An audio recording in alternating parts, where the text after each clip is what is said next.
Добро утро и од мене. Време е да ја стартуваме оваа недела. Знам дека до сега следевте утринската емисија и ги гледавте Иван и Елена како водители, но сега време е да го запознаеме малку повеќе Иван од другата страна, односно кога тој е гостин. Така што од едното студио го преместивме во другото и верувам дека ова ќе биде еден супер интересен разговор, бидејќи знам дека на секој од вас му е навистина интересно да знае малку повеќе за приватноста на моите колеги, но и за сето тоа како се одвива снимањето на една емисија, за сите оние работи кои што немате можност да ги видите пред камерата. Иван, добро утро.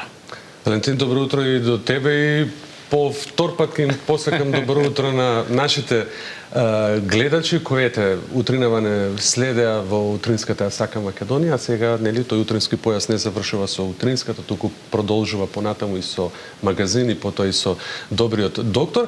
И да, добро спомена, не да запознаат мојата приватна страна толку многу, колку што да ја запознаат работата во телевизија.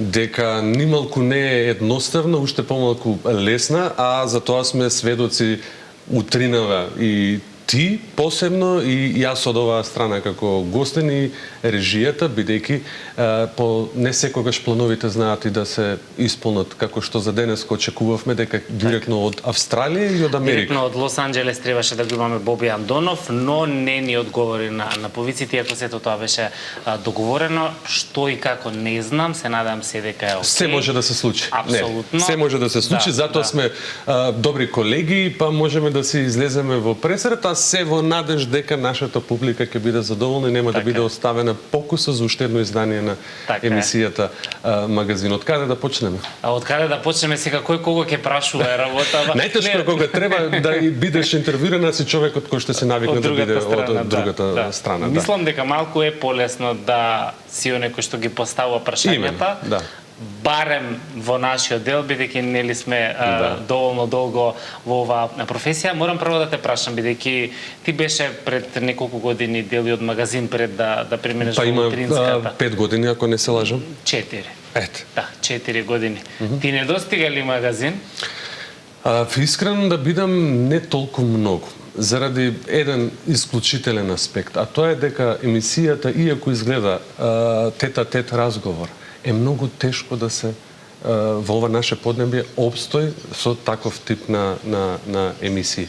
Утринската, за разлика од Магазин, ми дава многу повеќе слобода, многу поразлични теми и ми е некако поедноставна за работа. Ова е исклучително тешка емисија, иако можеби многумина ќе речат, ама се радост, си викнал гости, си направи мувет и се замене. Не, е навистина тешка, пак е повторам, еве и денеска се покажува сето ова што се случи со Боби Андонов, кој се надеваме дека е жив и здрав и се е како што треба и дека ќе го имаме во некој следно издание на Магазин, па како што ми најави пред малку можеби ќе го видиме после 5 години од како ќе се вратиме на евровизиската сцена. Така, ништо не се знае, ќе видиме што и како. А можеби и мене некој пат пак ќе ме видите на евровизиската сцена. Имаш ли афинитети кон тоа? Не, немам, далеко од тоа. Не сум слушал до сега дека си по музиката, барем по пеењето. Да, послушањето сум повеќе отколку по пеењето. Добро, за Магазин свативме, значи не ти недостига толку многу. Не ми недостига толку многу, ми остана миленик заради тоа што ми е првиот ангажман кој што го имав овдека во Сител телевизија, но сепак себе си се пронаоѓам во утринската програма, веќе ти споменав од кои причини, некако ми е по најважно човек да се пронајде во тоа што го прави. Од друга страна, телевизијата е толку многу динамичен медиум, што мислам дека и се многу здрави сите тие промени. Кажи ми, знам дека гледачите им е интересно да знаат кој е Иван од другата страна, кој е Елена, кои се останатите колеги. Може ли да објасниме вака? Еве, денеска вие завршивте со емисијата и утре имате нова. Да, но денеска со завршувањето на емисијата не заврши обврските на репортерите, на водителите, на буквално целиот тим кој што е зад Ја Сака Македонија. Практично, водењето на утринската програма можеби е наједноставниот или најлесниот дел, затоа што подготовката, спремањето на емисијата, темите кои што ќе ги разговараме, координацијата помеѓу колегите репортери, која приказна ќе донесат, па до темите кои што ние ги разговараме овдека во студио, да бидам искрен, јас денеска се разбирав во денот на детето, утре ќе треба да се разбирам во Агенција за храна и ветеринарство ќе зборуваме за храна, не знам во среда ќе треба да знам и за медот, тоа бара многу спремање. Да. Бара навистина многу спремање. Јас сега кога ќе завршам емисијата, не дека ќе отидам дома и ќе легнам во кревет, туку ќе седнам и ќе работам веќе за утрешниот емисија, соговорникот, кој прашања ќе му ги поставам, кој агол на приказната да ја фатам. Сакам да кажам дека навистина динамика огромна е. Тие 3 часа во студио се најсладкиот дел. Тие се она веќе завршена, да речеме, веќе завршена работа. Договарањето, спремањето, подготовката е тешко. Другото е веќе завршена работа, другото е возење веќе точак. Некако се навикнуваш на сево ова. Тешко ли е будење са бајле? Сите тоа го прашуваат. Сите тоа го прашуваат. Па како не е тешко е, поготово ако си малку часови спиен, односно си доцна легнат. Но знаеш, има една чудна работа, а тоа е одговорноста која што внатре во себе ја имаш и дека па и еден час да си спиен, кога ќе го слушнеш наутро алармот, нема тука знак прашалник, леле каде се, или не можем, или чекај уште 3 минути. Не. Војнички, встануваш и идеш, внатрешно ми е, барем ке мене, ти го кажувам тоа. Станувам некаде околу 5 часот, немам некои посебни ритуали. Моите ритуали започнуваат со гледачите на Ја сакам Македонија секој утро вдека. Првото утринско кафе ти е тука во телевизија. Првото утринско кафе, ајде не пијам кафе, пијам чај со колегата Гоце овдека сме, али на некој начин, да, првото кафе го пиеме овдека со гледачите, немам навика од типот да станам наутро да се освестам, да прочитам весник или да видам што има на интернет, не. Се спремам, доаѓам овдека на работа некаде 5:40, да речеме. Ти си веќе тука. Да, си тука, ќе ги видам. Некој мора да отвори телевизијата. Да, веќе некој мора да отвори телевизијата, но пред мене се и другите колеги тука се, нели, и Маријан тука и нашата Верче која што секој утро не разубавува. Еве многу од гледачите не ме прашуваат само и колку рано станувам, туку вешминкаат ли? Тоа сакам да ве прашам. Така да и Верче е многу пред нас. И како да ве објаснам? Тука ќе дојдам, тука ќе ги прочитам весниците од утрото, ќе видам дали нешто недостига од содржините во консултација со нашиот организатор Стефан. Си се пречекуваме со Елена, ќе го подготви првото кафе и навистина го пиеме со нашите гледачи првото кафе, ни сите оние информации кои што се обидуваме да бидат пласирани, ама знаеш, не само да пополниме времето, но туку да ги оправдаме и очекувањата, да им дадеме на, знаеш, телевизија како беше оние 3 постулати, и забавува, и информира, и образува, пробуваме со содржините барем тие 3 постулати да ги опфатиме во рамки на тие 3 часа утринска емисија. Така, што не многу те изморува можеби од работата? Кој дел ти онака најмногу ти одзема енергија? Договарањето со говорници. Пак се враќаме на истото. Пак се враќаме на истото, заради тоа што јас малку се чудам. Сум имал прилика да поработам и надвор од границите на Македонија, зборувам како репортер. Некако имам чувство дека не сакаме отворено да зборуваме кај нас. Дури луѓе кои што се експерти во одредена област, значи тие на мал прст ја знаат темата, едноставно кога ќе им речеш ајде повелете, дојдете да зборуваме, имаме интерес за таа и таа тема, би сакале на нашава публика, не сакаат. Тоа е можеби најтешкиот дел. Мислиш дека тоа е трема? Не, мислам дека е некаков си комплекс кој што како народ овдека го носиме. Бог да го прости, Чепреганов, професорот, неврологот, он даде еднашка и тоа токму тука во утринската емисија еден опис за менталниот склоп на нашиот народ, кој рече малку порезервиране. Сега точнава диагноза не ја знам која беше, ама е порезервиран, не е толку отворен за да зборува или барем е тоа многу ретко. И навистина знае тој дел да биде околу договарањето. Не збориме само за гостин во студиото, зборуваме и за кога треба да се договориме и за линкови. Утринава и ние имавме пех. Да речеме договорениот гостин, да не го спомнувам сега кој да не забележат, да речат ете сега не дојдов затоа што може од X причини да не се појавил. Може Боби Андоновски денеска навистина. Така не ја знаеме причината. Не ја знаеме причинава, нели вторава страна не ја знаеме, но еве и нам утринава ни се случи со говорников нема. Се случува некојаш да се договараш 3 дена, да прецизираме све, да дојде моментов и да ви нема. Да нема. Тоа е можеби најтешкиот дел. Што се случува после тоа? Еве како вие функционирате? Ќе се јавиш сега на овој кој што денеска? Затоа сега пак ќе се вратиме на оној момент, абе ти не достигали магазин. Ке нас има што да се прави. Да. Нели?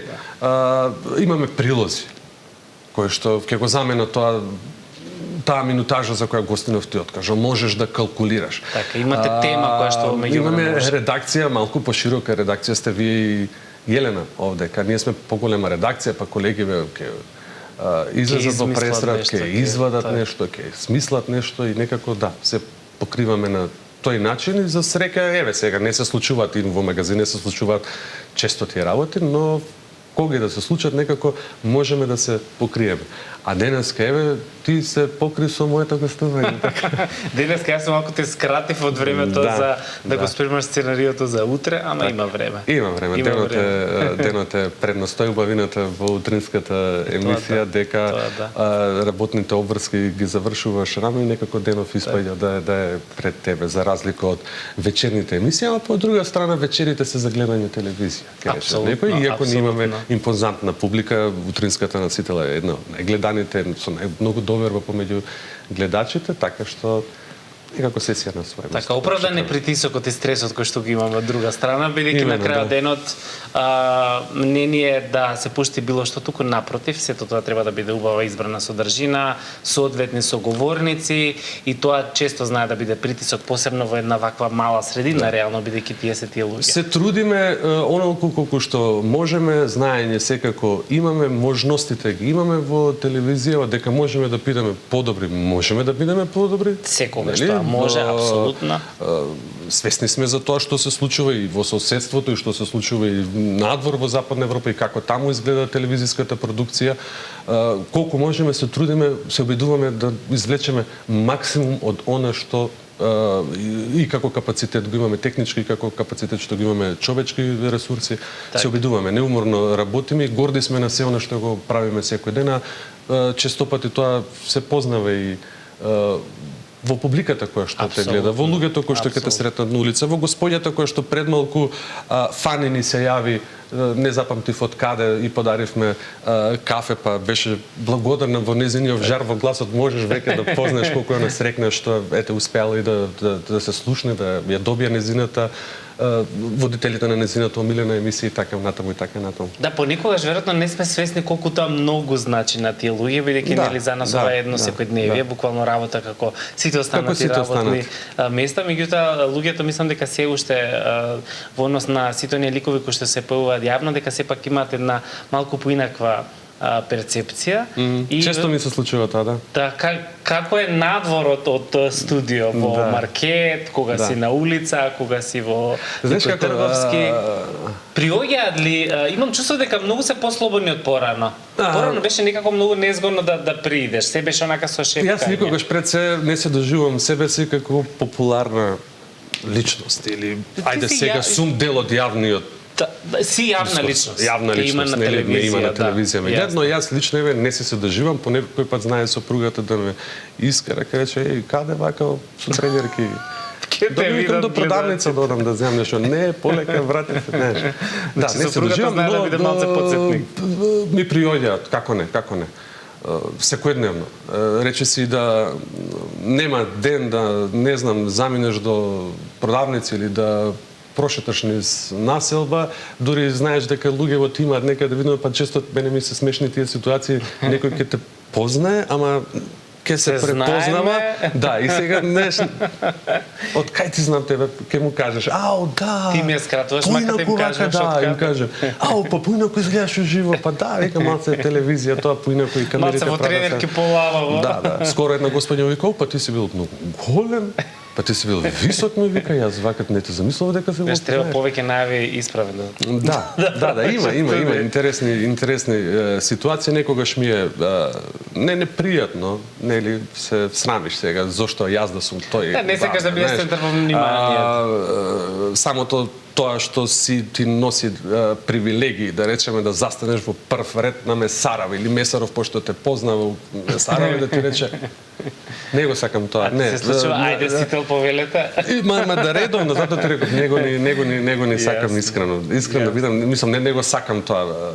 Иако па не можам да речам па ни дека ми годи. Еве ме срами некако на некој начин, ќе речам не, и јас сум со луѓево, не дека се ја треба преку ред да ритнам, заради тоа што работам во телевизија, па и тоа е дали било инженер, автомеханичар и било што, и тој го работи својата работа исто со љубов, посветеност, ангажираност, па зашто и тој да не застане пред другите, нели? Апсолутно. Дали да ги има привилегиите, и па тука се враќаме на онаа дефиниција од Чепреганов.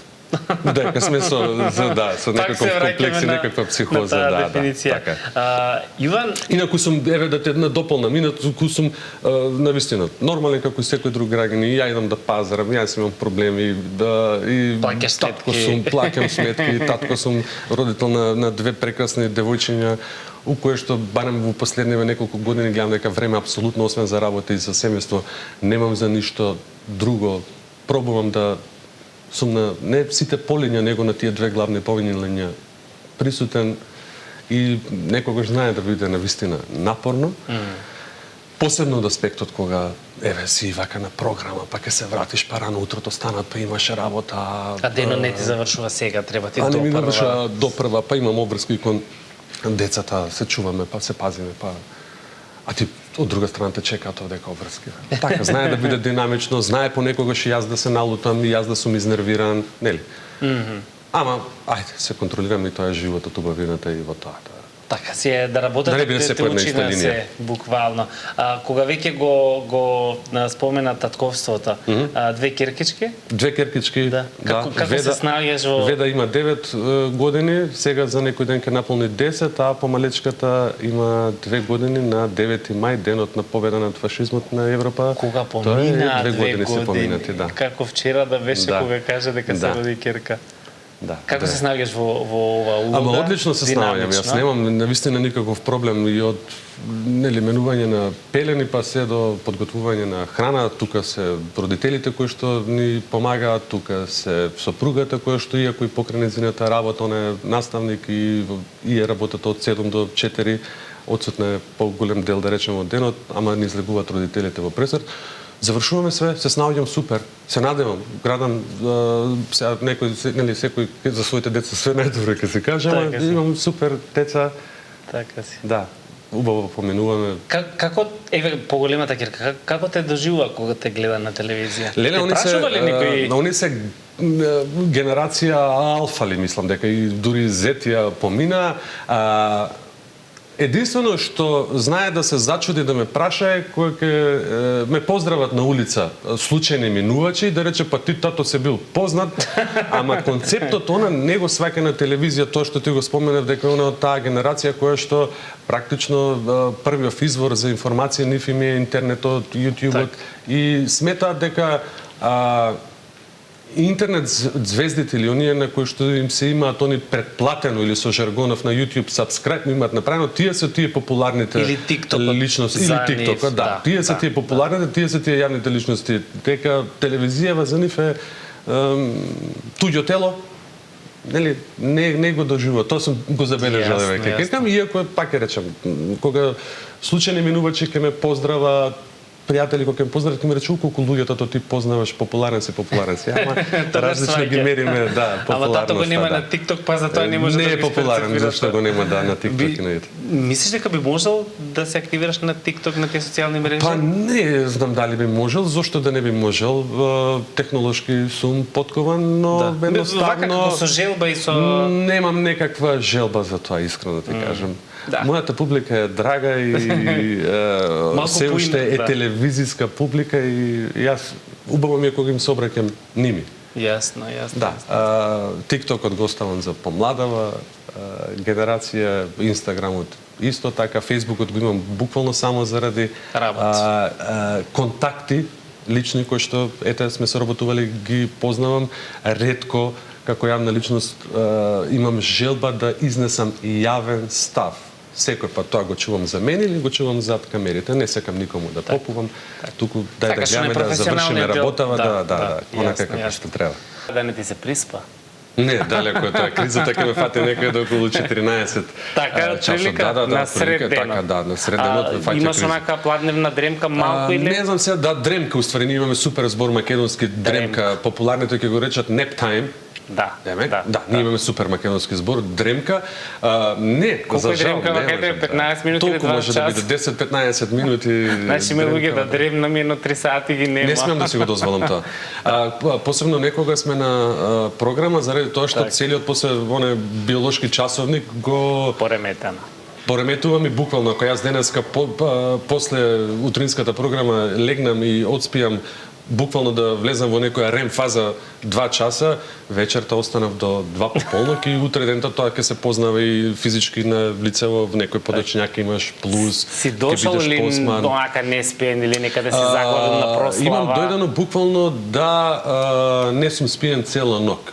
Тоа беше ситуација со мојата помала керка, беше уште новороденче, некој месец-два, па ги имаше оние грчеви во кои што не остави цела ног да спиеме, ние не дека второ дете беше, не дека таза родители, ама едноставно такви возбудени ние со детево не можеме вришти, пишти, па дури се случуваше во 4 часот наутро јас да тркнам да отидам мислејќи дека мајката нема доволно млеко, односно дека детево е гладно, па демек да му купам вештачко, па докторот ми благодарна аптекарот кој ми рече не, никако ова е нормален грч кој што му се случува и таа вечер буквално јас немав легнато и дојдов утрината на програма на утринска емисија и за чудо и за не знам што полн со енергија.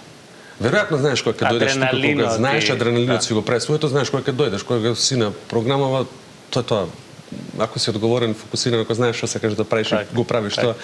Има моменти каде што мозокот се исклучува помалку, оди во друга насока, нели, ама професионалноста е тоа. Професионалноста е тоа. И пак ќе речам, не знам, можеби ете така возбуда некој од тоа, како сега јас ќе терам програмава цела ноќ, не сум спиен, ќе продолжам, па едноставно натрешно тебе ти дава. Некогаш може да се случи во ден кога си одморен, да речеме, кога не се случуваат тие 15 минутни паузи, додека да речеме Елена има соговорник во студиото, мене да ми падне енергија, да ми се приспи повеќе. Што прави Иван кога Елена е во студија? И тоа ќе ги интересира кога. Па зависи, многу различни работи, да речеме што прави Иван додека е во студио, се слуша со колеги, ако нешто треба да се испланира за понатаму, еве како денеска линкот ни беше откажан, додека Елена беше во студиото, колегата кој што ни беше од терен, комуницираме, викаме ни се откажа линкот, што ќе правиме? Ајде сега да извадиме ваков прилог, ајде ќе го емитуваме ова. Некогаш се случува и јас да го слушам разговорот и мене да ми е крајно интересен, да имам време тоа да го направам и со шолјата чај позади камериве да го слушам разговорот. Генерално тоа, да. Интересно и динамично во интересно и динамично на вистина. Пак би требало да бираш професија, би избрала би телевизијата? Повторно би избрал телевизијата, да. Многу благородна професија, едноставно не знам. Сум се пронашол како мал, можеби сакав да бидам актер, глумец. Значи, пак сцена. Ама идејаш некако работиве така се донесува да е пак сцена и тоа веќе го правам, мислам дека годинава, ако не, или ланската година поминав полнолетство од 2008 година. Браво. Да, и ако пак би бирал, пак би го избрал да биде ова, и ако некогаш, знаеш, се прашувам, викам, чекај како стареш, како возрастен, што знае да биде тешко.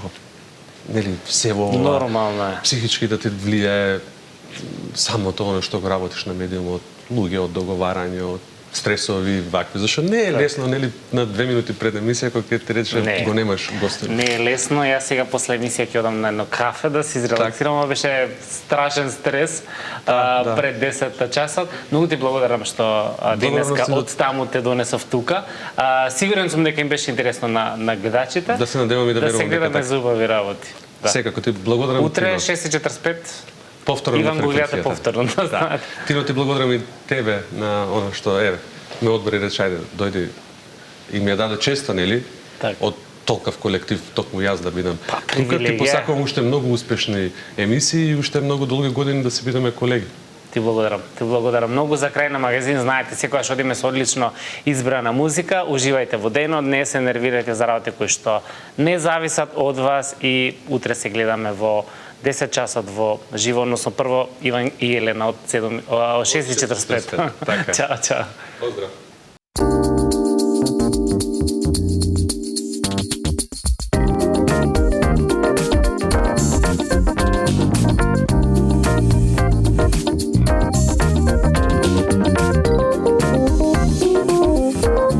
Thank you.